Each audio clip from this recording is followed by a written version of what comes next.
Hello everyone, हम class 10th का chapter carbon and its compound discuss कर रहे थे। इसमें हमने कार्बन की इम्पोर्टेंस, एलोट्रोप्स ऑफ कार्बन, जिसमें हमने डायमंड, ग्रेफाइट और फुलरेंस के बारे में पढ़ा था।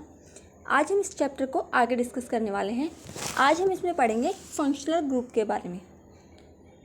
जो टेबल में शो कर रखे हैं ये सारे फंक्शनल ग्रुप आपको नहीं करने हैं, इसमें से सिर्फ 5 फंक्शनल ग्रुप आपको करने हैं। चलिए स्टार्ट करते हैं हम वन बाय वन। सबसे पहले हम करेंगे कार्बोक्सिलिक ग्रुप। इसमें हम क्या करते हैं,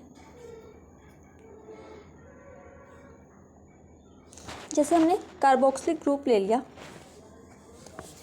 इसमें हम क्या करते हैं, जैसे कोई कार्बन का कंपाउंड है, इथीन ले लिया हमने, इथेन ले लिया।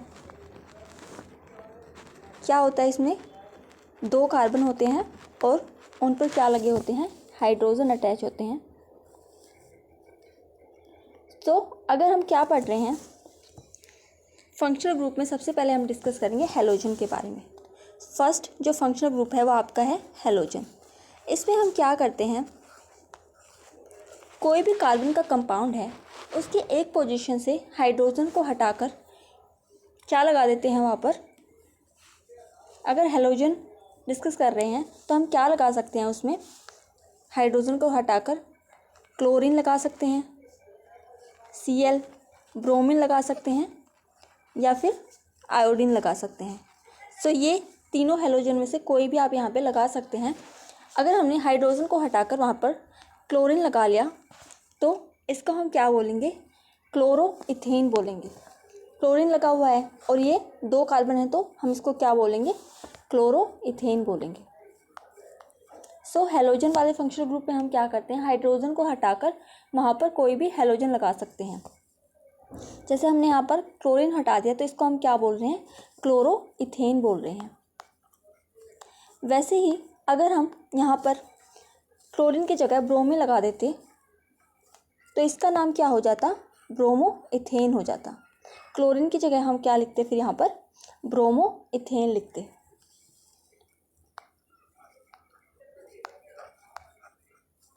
और सिमिलरली अगर हम ब्रोमीन की जगह आयोडीन लगा देते हैं तो इसका नाम क्या हो जाएगा, आयोडोइथेन हो जाएगा।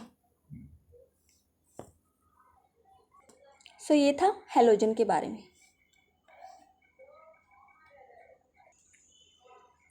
नेक्स्ट फंक्शनल ग्रुप है हमारा अल्कोहल। इसमें हम क्या करते हैं, स्टार्ट करते हैं हम अल्कोहल। सेकंड फंक्शनल ग्रुप क्या है हमारा, अल्कोहल। इसमें हम क्या करते हैं, सिमिलर हम यही केस लेंगे इथेन वाला। जैसे हमने इथेन ले लिया, हाइड्रोजन लगे हुए हैं इथेन पे, 2 कार्बन है और हाइड्रोजन अटैच है यहाँ पे। तो अल्कोहल वाले केस में हम क्या करते हैं,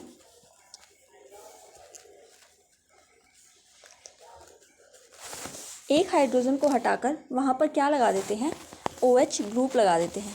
उसको हम फिर क्या बोलेंगे,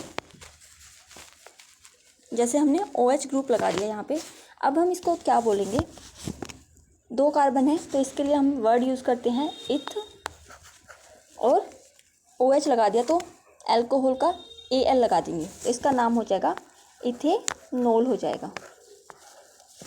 अल्कोहल में हम क्या करेंगे, हाइड्रोजन को हटाकर क्या लगा देंगे, वहाँ पर OH ग्रुप लगा देंगे और फिर उसका नाम क्या हो जाएगा, इथेनॉल हो जाएगा। ऐसे आप और भी एग्जांपल ले सकते हैं। जैसे हम कार्बन 3 कर देंगे तो उसमें क्या हो जाएगा, उसका नाम प्रोपेनॉल हो जाएगा। वैसे 4 कार्बन हो जाएंगे तो उसका नाम क्या हो जाएगा, ब्यूटेनॉल हो जाएगा। नेक्स्ट जो हमारा फंक्शनल ग्रुप है वो क्या है, हमारा एल्डिहाइड। इसमें हम क्या करते हैं, एल्डिहाइड वाले ग्रुप में थर्ड है हमारा एल्डिहाइड। इसमें हम क्या करते हैं, हाइड्रोजन को हटाकर वहाँ पर कौन सा ग्रुप लगाएंगे, CO ग्रुप लगाते हैं उसमें हम। जैसे हम दोबारा इसमें डिस्कस करते हैं, इथेन वाला एग्जांपल ही हम लेके चलेंगे सब में, ताकि हम इजीली इसको समझ पाए। इसमें भी हम क्या करेंगे, हाइड्रोजन को हटाकर वहाँ पर क्या लगा देंगे, डबल बॉन्ड O लगा देंगे हम यहाँ पर। तो ये एल्डिहाइड के केस में होता है, जहाँ पे हम हाइड्रोजन को हटाकर वहाँ पर O लगा देते हैं, तो इस पूरे ग्रुप को क्या बोलेंगे हम? एल्डिहाइड बोलेंगे, CHO को। लेकिन जो हम हाइड्रोजन हटाएंगे वो फर्स्ट कार्बन वाला या लास्ट कार्बन वाला हटाएंगे। जैसे हमने C3 ले लिया, तो इसमें हम क्या करेंगे? जो हाइड्रोजन हटाएंगे या फिर वो फर्स्ट कार्बन वाला होगा या फिर लास्ट कार्बन वाला होगा। अगर हम बीच वाले कार्बन पे हाइड्रोजन हटाकर वहाँ पर क्या लगाते हैं? CO ग्रुप लगाते हैं, तो वो फिर एल्डिहाइड नहीं होगा, फिर उसका नाम क्या होगा? कीटोन होगा। आई होप सो आपको सब समझ आ रहा होगा। अगर हम H ग्रुप को हटाकर फर्स्ट या लास्ट पोजीशन से हटा रहे हैं H ग्रुप को और वहाँ पे C डबल बॉन्ड O लगा रहे हैं, तो तब हम उसको क्या बोलेंगे? एल्डिहाइड बोलेंगे, क्योंकि तब वहाँ पे वो क्या बन जाएगा? CHO बन जाएगा, और यही क्या होता है? एल्डिहाइड होता है। लेकिन अगर हम हाइड्रोजन को कहीं बीच वाले कार्बन से हटाकर वहाँ पर क्या लगा रहे हैं? C डबल बॉन्ड O लगा रहे हैं, तब हम उसको क्या बोलेंगे? कीटोन बोलेंगे। अब इसकी नेमिंग कैसे करेंगे? एल्डिहाइड वाले का नेम कैसे करेंगे हम? ये क्या है? इथेन है, तो इथ लगा देंगे। और जो हमने CHO ग्रुप लगाया है, इसके लिए हम जो वर्ड यूज़ करेंगे वो AL करेंगे, तो इथेन नल हो जाएगा इसका नाम। इथेन तो ऐसे का ऐसे, जो इथेन का E था उसको हटा के हमने क्या लगा दिया? यहाँ पे AL लगा दिया। सो ये हम एल्डिहाइड वाले ग्रुप में करेंगे। कीटोन वाले ग्रुप में हम क्या करते हैं? इसके पीछे क्या है? ओन है, तो इसका नाम क्या हो जाएगा? इथेनोन हो जाएगा। 2 कार्बन के लिए क्या वर्ड यूज़ करते हैं हम? इथ यूज़ करते हैं। इथेन और E हटा के हम क्या लगा देंगे? वहाँ पर ONE लगा देंगे, तो इसका नाम हो जाएगा इथेनोन हो जाएगा। सो हमने 4 फंक्शनल ग्रुप कर लिए हैं, हेलोजन, अल्कोहल, एल्डिहाइड और कीटोन। नेक्स्ट जो हम फंक्शनल ग्रुप डिस्कस करेंगे वो है कार्बोक्सिलिक एसिड। इसमें हम क्या करते हैं? हाइड्रोजन को हटाकर वहाँ पर क्या लगाएंगे? C डबल बॉन्ड O और OH लगाते हैं। जैसे मैं आपको एग्जांपल लेके दिखाती हूँ। हम इसमें प्रोपेनॉल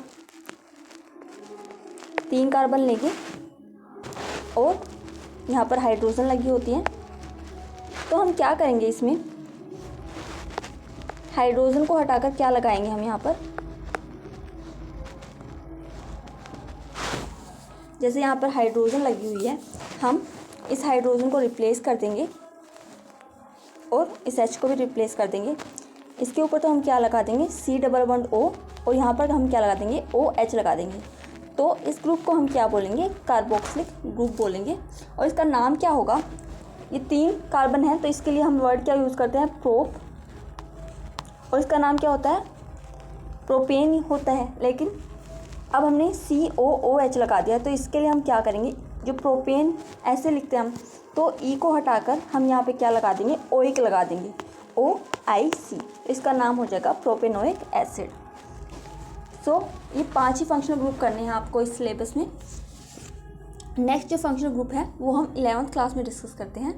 सो आपको सिर्फ ये 5 फंक्शनल ग्रुप के बारे में डिस्कस करना है। सो आई होप सो आपको सारे समझ आ गए होंगे। सो ये टेबल में जितने दिए हैं आपको ये सारे नहीं करने हैं, सिर्फ 5 फंक्शनल ग्रुप आपको याद रखने हैं। कार्बोक्सिलिक एसिड और एल्डिहाइड, कीटोन, अल्कोहल, और एक कौन सा करना है? हैलोजन वाला। ये सिर्फ आपको करने हैं। या IUPAC नेम, या हम आगे डिस्कस करेंगे कि हम नेमिंग कैसे करते हैं। जैसे अभी मैंने बताया वैसे उनको क्या देते हैं? हम नेम देते हैं। अब नेक्स्ट है जो हमारा टॉपिक है वो है होमोलोगस सीरीज़। इसमें क्या है? ये कुछ नहीं होता है। इसमें जो सीरीज़ होती है कंपाउंड्स की, उसमें क्या होती है? उनकी जो केमिकल प्रॉपर्टी होती है वो सिमिलर होती है, और उनमें जो फंक्शनल ग्रुप होता है उनके बीच में जो डिफरेंस होता है वो क्या होता है? CH2 का डिफरेंस होता है। जैसे हमने सबसे पहले ले लिया मीथेन। मीथेन का फॉर्मूला क्या होता है? CH4 होता है। नेक्स्ट हम क्या लेते हैं? जब 2 कार्बन लेते हैं तो उसका फॉर्मूला क्या हो जाता है? C2H6। अब इनके जो बीच का गैप है वो CH2 का होता है। सो ये गैप, अगर CH2 का गैप है तो उसको हम क्या बोलते हैं? होमोलोगस सीरीज़ बोलते हैं, जिसमें उसकी केमिकल प्रॉपर्टी क्या होती है? सेम होती है, और फंक्शनल ग्रुप भी क्या होता है? सेम होता है, लेकिन उनमें जो गैप होगा वो CH2 का होता है। सो उसी को हम क्या बोलते हैं, होमोलोगस सीरीज़ बोलते हैं। नेक्स्ट टॉपिक है हमारा लेविस-डॉट स्ट्रक्चर। इसमें हम क्या करते हैं, जैसे हम एग्जांपल लेते हैं, मीथेन का एग्जांपल किया हमने, सी, मीथेन में क्या होता है, एक सी होता है और क्या होते हैं, 4 हाइड्रोजन अटैच होते हैं। इन चारों को हम ऐसे दिखाएंगे इसमें।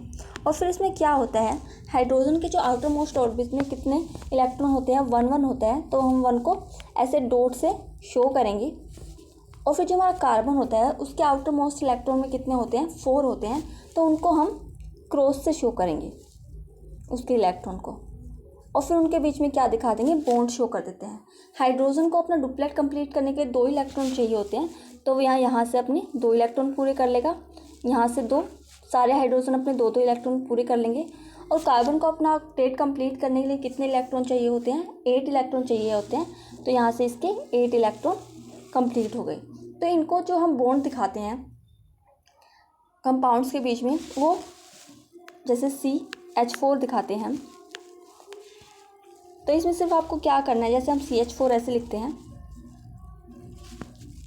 तो इसमें आपको क्या दिखाना है, हाइड्रोजन का तो डॉट से दिखा देंगे हम, यहाँ पे डॉट लगा देंगे, और जो कार्बन के हैं वो हम क्रॉस से शो कर देते हैं। बस यही करना होता है इसमें, हमें और कुछ नहीं करना होता। आप किसी का भी ऐसे करके बना सकते हैं। जैसे एग्जांपल दिखाती हूँ मैं आपको, जैसे ये ऑक्सीजन के मॉलिक्यूल हैं, इसमें क्या है, 2 ऑक्सीजन है और इसके हम ऐसे शो कर देते हैं, ऐसे डॉट से शो कर सकते हैं, आप क्रॉस से शो कर सकते हो। और फिर उनके बीच में हम क्या बना देते हैं, बॉन्ड बना देते हैं। तो ये क्या है, लेविस-डॉट स्ट्रक्चर के एग्जाम्पल हैं। जैसे नेक्स्ट है इथेन का, देखेंगे हम क्या होता है। इथेन में C2H6 होता है, तो हम हाइड्रोजन के ऐसे डॉट से शो कर रखे हैं इसमें, और जो कार्बन के जो इलेक्ट्रॉन है 6 होते हैं, तो वो क्रॉस से 4 होते हैं उसके वैलेंस इलेक्ट्रॉन में, तो हम क्या बोलते हैं, उसको क्रॉस से शो कर देते हैं। फिर उनके बीच में बॉन्ड शो कर देते हैं। जैसे हाइड्रोजन 2 इलेक्ट्रॉन कंप्लीट कर लेगा अपने ऐसे, तो सब में क्या है, 2 इलेक्ट्रॉन कंप्लीट कर रखे हैं। और जो अपने कार्बन होता है उसके क्या होता है, उसको अपना ऑक्टेट कंप्लीट करना होता है, तो वो यहाँ से अपना ऑक्टेट कंप्लीट कर लेता है। दोनों कार्बन के क्या है, ऑक्टेट कंप्लीट है, और हाइड्रोजन के भी क्या है, अपने डुप्लेट कंप्लीट है। तो आपको क्या करना है, बस इनको डॉट से और क्रॉस से शो करना है। जैसे इथीन का है, इथीन का भी हम ऐसे शो करते हैं। इथीन में क्या होता है, जैसे आप सिंपली पहले क्या करेंगे, इथीन का सिंपल फॉर्मूला लिखेंगे, उसमें क्या होता है, C2 और H4 होते हैं। सो आप क्या करेंगे, ऐसे H शो कर देंगे, और फिर क्या कर देंगे, इनके जो आसपास जो ये बॉन्ड दिखा रखे हैं यहाँ पे, तो H की जगह ऐसे डॉट लगा देंगे आप, और जो कार्बन के हैं उसके यहाँ पे क्रॉस शो कर देंगे। सो आप ऐसे शो कर सकते हैं। फिर उनमें क्या दिखा देंगे, बॉन्ड दिखा देंगे ऐसे, और ऐसे शो कर देंगे पूरे, ये ऐसे कंप्लीट। सो आप कुछ नहीं करना, बस यही करना है इसमें।